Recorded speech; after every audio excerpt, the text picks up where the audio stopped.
নমস্কার বন্ধুরা, সামনেই আসতে চলেছে বৈশাখী পূর্ণিমা বা বুদ্ধ পূর্ণিমা। বুদ্ধ পূর্ণিমা বৌদ্ধ এবং সনাতন ধর্মাবলম্বীদের জন্য একটি পবিত্র তিথি। বুদ্ধ পূর্ণিমার শুভ তিথিটি তিনটি গুরুত্ব বিষয়ের সঙ্গে সম্পর্কিত। এই পূর্ণতিথিতে সনাতন ধর্মের নবম অবতার এবং বৌদ্ধ ধর্মের প্রবর্তক ভগবান বুদ্ধ ধরাধামে অবতীর্ণ হয়েছিলেন। এই বুদ্ধ পূর্ণিমার পবিত্র তিথিতে ভগবান বুদ্ধ বোধিসত্ত্ব লাভ করেছিলেন এবং এই তিথিতেই তিনি নির্বাণও লাভ করেন।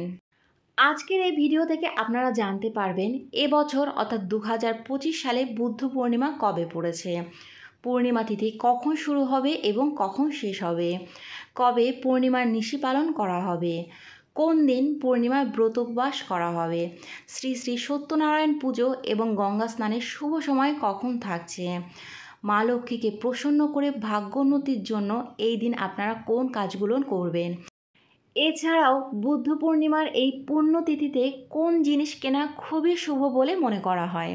বন্ধুরা, এই সকল বিষয়গুলো জানতে ভিডিওটা স্কিপ না করে প্রথম থেকে শেষ পর্যন্ত দেখার অনুরোধ রইল। বুদ্ধ পূর্ণিমা পালিত হবে বাংলার 28শে বৈশাখ 1432 বঙ্গাব্দ, ইংরাজির 12ই মে 2025 সাল সোমবার। পূর্ণিমা তিথি শুরু হবে তার আগের দিন অর্থাৎ বাংলার 27শে বৈশাখ, ইংরাজির 11ই মে রবিবার রাত 8টা 2 মিনিট থেকে। পূর্ণিমা তিথি থাকবে বাংলার 28শে বৈশাখ, ইংরাজির 12ই মে সোমবার রাত 10টা 26 মিনিট পর্যন্ত। পূর্ণিমার নিশি পালন করা হবে বাংলার 27শে বৈশাখ, ইংরাজির 11ই মে রবিবার। পূর্ণিমার ব্রত উপবাস করা হবে বাংলার 28শে বৈশাখ, ইংরাজির 12ই মে সোমবার। বুদ্ধ পূর্ণিমায় শ্রী শ্রী সত্যনারায়ণ পুজোর শুভ সময় থাকছে বাংলার 28শে বৈশাখ, ইংরাজির 12ই মে সোমবার সন্ধ্যে 6টা 6 মিনিট থেকে রাত্রি 7টা 42 মিনিট পর্যন্ত। গঙ্গা স্নানের শুভ সময় থাকছে বাংলার 28শে বৈশাখ, ইংরাজির 12ই মে সোমবার সকাল 6টা থেকে সকাল 9টা 19 মিনিট পর্যন্ত। এবার আমরা জেনে নেব বৈশাখী পূর্ণিমা বা বুদ্ধ পূর্ণিমার দিনে মা লক্ষ্মীকে তুষ্ট করার জন্য কোন কাজগুলো করবেন। বৈশাখী পূর্ণিমার দিনে দেবী লক্ষ্মীকে প্রসন্ন করতে 11টি হলুদ কড়ি নিবেদন করুন। পরের দিন সেই কড়িগুলোকে লাল রঙের কাপড়ে বেঁধে লকারে রেখে দিন। এই উপায় করলে আর্থিক সমস্যা থেকে মুক্তি পাওয়া যাবে, ধনদেবী প্রসন্ন হবেন। এছাড়াও বৈশাখ পূর্ণিমায় দেবী লক্ষ্মীকে তুষ্ট করার জন্য পায়েস ভোগ নিবেদন করুন। পুজোর পরে পরিবারের সমস্ত সদস্যদের মধ্যে সেই প্রসাদ বিতরণ করুন। এর ফলে পরিবারের সমস্ত সদস্যদের ওপর দেবী লক্ষ্মীর আশীর্বাদ থাকবে ও সুখ সমৃদ্ধি বৃদ্ধি পাবে। বুদ্ধ পূর্ণিমার তিথিতে ঝাঁটা দান করা অত্যন্ত শুভ।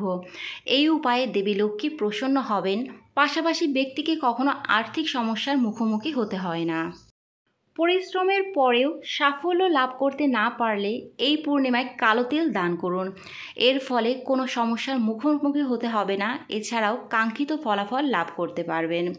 বুদ্ধ পূর্ণিমায় চাঁদের পুজো করলে চন্দ্রদোষ থেকে মুক্তি পাওয়া যায়, পাশাপাশি ব্যক্তির মানসিক শান্তি লাভ করে এবং কোনো কাজে বাধা এলে তাও দূর হয়ে যায়। এবার আমরা জেনে নেব বুদ্ধ পূর্ণিমার এই পূর্ণ তিথিতে কী কী কেনা অত্যন্ত শুভ। বুদ্ধ পূর্ণিমার তিথিতে গৌতম বুদ্ধের মূর্তি বাড়িতে আনুন। গৌতম বুদ্ধকে সমৃদ্ধি ও আনন্দের সূচক বলে মনে করা হয়। বাড়িতে গৌতম বুদ্ধের মূর্তি আনলে নেতিবাচক শক্তির প্রভাব দূর হয়। বুদ্ধ পূর্ণিমায় কুবের যন্ত্র বাড়িতে আনলে আর্থিক বৃদ্ধি সম্ভব। পূর্ণিমায় কুবের যন্ত্র এনে নিয়ম মেনে পুজো করুন। লকার বা ঠাকুর ঘরে এই যন্ত্র রেখে দিতে পারেন, এর ফলে অর্থাভাব দূর হবে। বুদ্ধ পূর্ণিমার তিথিতে পোশাক ক্রয় করা অত্যন্ত শুভ।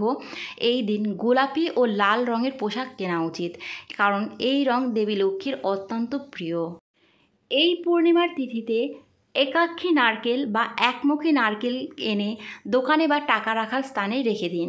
এর ফলে দারিদ্রতা দূরে হবে এবং অর্থের আগমনের পথ প্রশস্ত হবে। বুদ্ধ পূর্ণিমার দিনে রূপোর কয়েন, রূপোর হাতি বা পিতলের কচ্ছপ আনলে লক্ষ্মীদেবী খুশি হন, এর ফলে ঋণ মুক্তি ঘটে।